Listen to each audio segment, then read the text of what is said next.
right, everybody, welcome back to this week's episode of Maximum Octane, which I am going to call Mr. Bruce Spencer Part 2. Had such an amazing conversation with Bruce last week that I just wanted to bring you more Bruce because he just has a way of putting things into words without a lot of extra words and really just laying it on the line and telling it like it is. So welcome back, Bruce. Oh, you teed me up to really tell it like it is this time. That could be problematic. You're going to be sick of me by the end of this week, all these visits. So a couple things we didn't get to because I asked you so many questions during our last session that we didn't have time to cover some of the things that we thought about covering. And one of them is about unproductive habits that you've exchanged. So everybody, to get to the level where everybody wants to be and elevate yourself, everyone has unproductive habits that they have to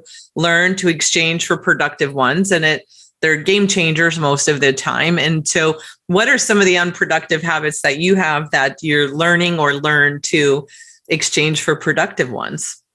Well, I think, we had talked in the prior podcast about, first of all, thanks for having me again, Kim. And hopefully I can add something for somebody out there who's listening. But I think, we had talked about strengths as it relates to making sure you identify your weaknesses, getting out of your own way, and putting people in place who can pick you up in those pieces. But I think, the conversation that we would have today would be more about personal choices. And outside of work, we all have an opportunity to do productive things that help us rejuvenate. So when we come to work, we can be on that Disney stage of creating wow for everybody. Because as the leaders of our small companies, it really is up to us to generate that wow effect when you walk in the door. I try to tell our team here, look, it's when you walk through that door, some days I feel like crap too, but it's showtime and you better bring it every day.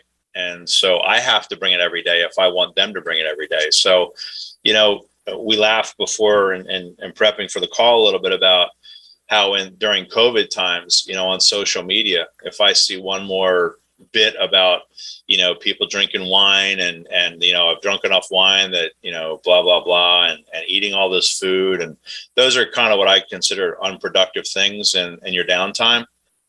And some people might laugh about that, but if you're really honest with yourself, not a whole lot good comes from it. And I'm going to be the first to say that I go home and I have choices to make. I can, my kids are pretty much grown, so I'm past the point of going to, sporting events. I have 3 sons. They're in sports actively.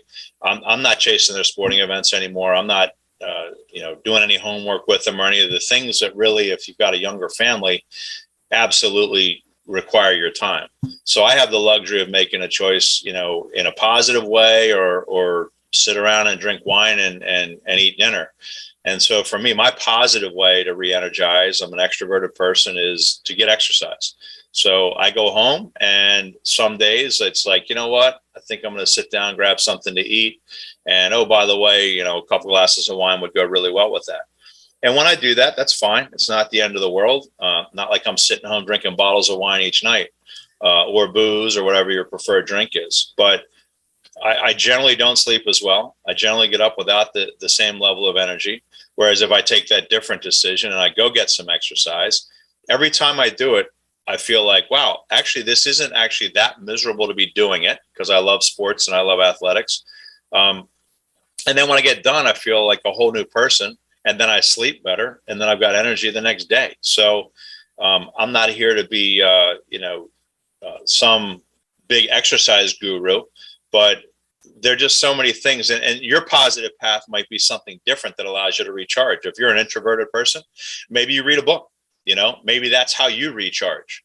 But I just would encourage people to try to take a positive path for whatever it is for them to recharge and to be self-aware to know what that looks like. And then when you start taking a little different path, at least be conscious of it. Doesn't mean you're never going to do it. And if you happen to, if I have a couple glasses of wine a night, here and there, I'm not going to beat myself up over it. But I do know that the more positive way is to do the things that get me re-energized so I can bring my A game in here every day. What are some tips you have for coming in and being positive? Because let's face it, as a business owner, there's some days or some nights that you're just like, what the heck? And what am I doing this for? This is crazy. Or it just seems like everything comes at you at once. How do you keep yourself on that positive thing that when you show up at your business that you're rah-rah and like, hey, we got this, this is great, and not coming in like doomsday? I would say we live in a world where a lot of people want to declare victim status. One, don't ever be a victim to anything. You're making choices every day, all day, and they're your choices. So attitude is a choice. I can come in here, have a crappy attitude because I'm having a bad day, or let me tell you about my day. It's your job as the leader to leave that at the door. You know, I don't, and let's be honest, nobody gives a shit about you having a bad day. You're the owner. You're supposed to be, you know, your life is supposed to be perfect, right? So guess what? You know, occasionally you can keep it real and you can share something that might be a downer for you on a personal level. And if you've built enough credibility with your team, they'll give you that out. They'll give you that opportunity without holding you fully accountable to, oh, yeah, there you go again, you're being negative. But if you come in every day and you're negative, your whole organization's going to stink. It is. It's going to, and you're going to own it. And if you think it's because of others, then you're just wrong, because you own it. You own the attitude, you own the behaviors, you own all of it. Don't be a victim. You own it. And so there are days I come in here and you're thinking the same thing, like, wow, I can't believe how bad X or Y or Z is, or whatever it might be. And if you start to buy into the fact that, you're a victim to those things, well, I mean, shame on you, because guess what? This is my business, and whatever happens here, I own it. And if it goes well, outstanding. If it goes poorly, that's on me. So I think, you've got an attitude every day. You got to make it positive, and you can't be a victim in today's world, because there's a lot of crap that's going to find you that could put you in a victim category, and you just can't buy into the bullshit. That's all. Am I allowed to curse on here? I don't know. Occasionally people do. You're supposed to like flag it that there is cursing in there, but I have not had any problems with that yet. Well, we'll say that. That's okay. You mentioned something a couple of minutes ago about you're an owner, your life is supposed to be perfect.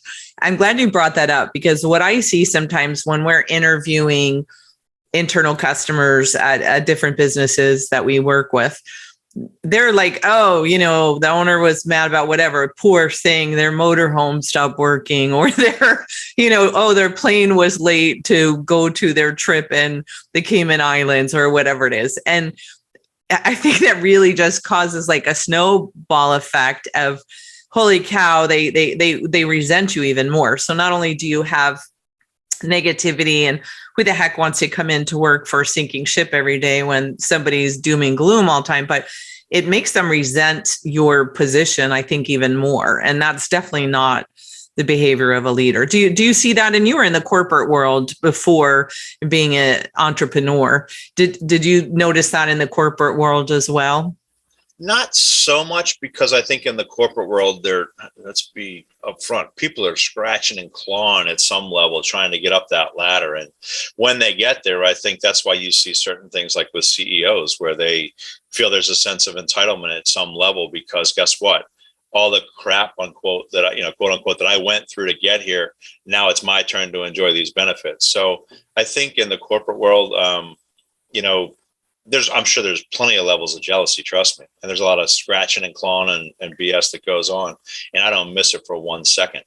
But, here, everybody is watching. For me, I didn't come from the industry. So I don't turn a wrench. I don't have that level of respect or credibility. So I don't even fake it to try to get a credible level with the guys as it relates to me turning wrenches or adding any value that way. The only thing I'm trying to do is be a solid enough citizen and a good enough owner, and have respect for them, and overbake that respect for them every day. Because guess what? They can't do what I do, and I sure as heck can't do what they do. And I let them know that. And I think the way we show that as owners is we put together last year a stretch goal for the team. And lots of shops have team goals.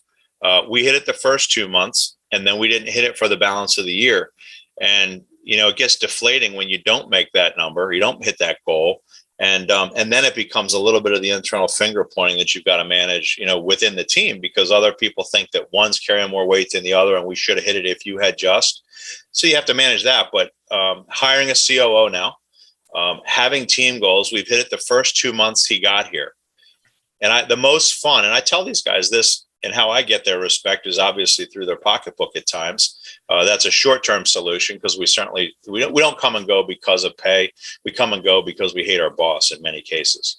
And it's still nice to receive that bonus. And for me, I try to accrue, I probably shouldn't say this on the record, but enough cash in the business where I can potentially pay those bonuses in cash. So the first month that Rob Cisney was here, he was our new COO, started at the end of February. March, we hit it. The Friday, I didn't come in that we were going to pay them out. Cash was in envelopes, and he got his first month win because he paid the guys out in cash. So I think there are plenty of ways where, I communicate overly with these guys on what my intentions are and what we're trying to do. They knew for 6 months I was trying to hire a COO. So when he got here and they had their first month of success, I was able to give him a month of win. The second month, I thought there's no way. We didn't have any momentum. They pulled a rabbit out of a hat. The month ended on a Thursday, right? So we know in our business, Friday is cleanup pickup day. We're closed on weekends. They nailed it on Wednesday and Thursday. And all of a sudden, magic occurred like it was 2 Fridays in a row. And they nailed the bonus. So guess what? We paid him out bonuses again. So he's 2 for 2 on the bonus front. Here I sit in May, and we've been pretty slow. And I'm looking at it, I'm saying, damned if we're not ahead of the bonus opportunity again. So I think, yeah. And look, I'm sitting here in a golf shirt. I'm going golfing today. Everybody here knows it. That's okay. I'm not going on a yacht. I'm just playing around the golf with my 2 sons. And I thank them for my opportunity to be able to do that, because that's a small thing, but it's a huge thing for me and my family time, just like many shop owners would like to have with their families. So I don't apologize for it. But we also accommodate if somebody has a personal situation where they need time off, we don't even blink, because you should do that with your family, right? But we just have to plan for it. So give everybody a heads up when you need that time. I love, love, love that you just said you thank them for the opportunity for you to be able to go golfing with your sons, because so many business owners, and it breaks my heart, have the attitude of it's my business, I'll do whatever I want, but just like a negative way about it. Not, I can make these decisions because I am the business owner. I take the risks, I do whatever, but I still need the people that are working with me to help me make that happen. And it's such a balance of a relationship. And we are in a relationship with these people. And when you show them respect, they respect you. And so I just love that you thank them for giving you the opportunity to be able to leave and know that they have it. And you don't have to apologize for doing things, but people don't have to be nasty about it either. Like, oh, it's my business. I don't need to tell, it's just like, why would you treat anyone like that? It doesn't matter. So you brought up bonuses. And one of the other things that I really respect and admire about you is your motto about don't be cheap about it and with your people. Can you expand on that a little bit? Yeah, I think, like I said before, people will not leave you because their paycheck's a little bit light. They'll leave you because you don't give them respect, or you don't listen to them. So from that perspective, I think for instance, in hiring Rob Cisney, been with us about 10 weeks. He's given me extra freedom, right? Because he's running the day-to-day operation. My thought is, and different shop owners think differently about it from time to time, but I own 100% of the shop.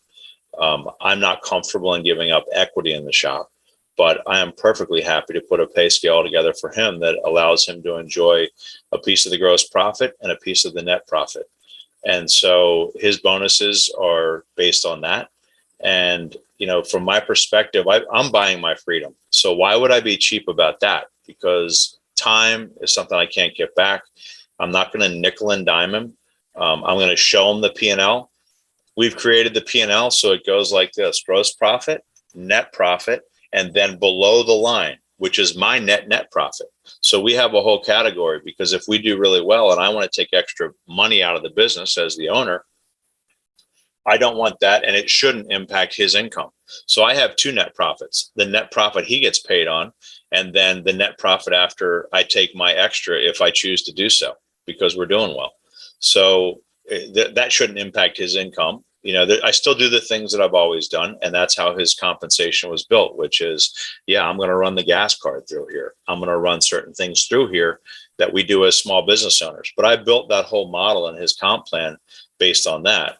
What I didn't build was, and I fully expect him to help us grow the business, that I want to take extra money out of here at times. And so I'm not going to be cheap to him. I'm going to be open and candid with him on how he's being compensated and try to align all the exact behaviors accordingly.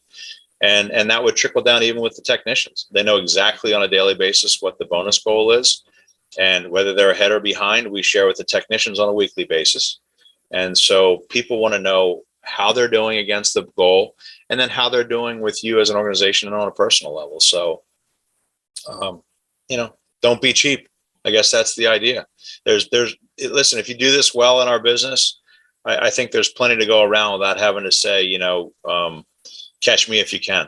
Like, just be open and transparent about things. And the most successful shops that I've admired in my 5 years in the industry are basically sharing that information with their teams and saying, hey, you guys get to participate in this as well at a level. So transparency is key, and we need to be better about that. I see a lot of businesses that keep that stuff so close to the vest, and there isn't a reason for that at all. When your people know what's going on and have a better understanding and they trust what you're saying, there's not any big secret. When you just don't release any information or act like it's this top secret stuff, the information, they start to think you're lying to them, right? I mean, it's a natural assumption that, why are you hiding all of that? Are you screwing us on our bonuses? Why aren't you showing us what's really going on? And the other part of being transparent, as you mentioned earlier, about they think you have a perfect life.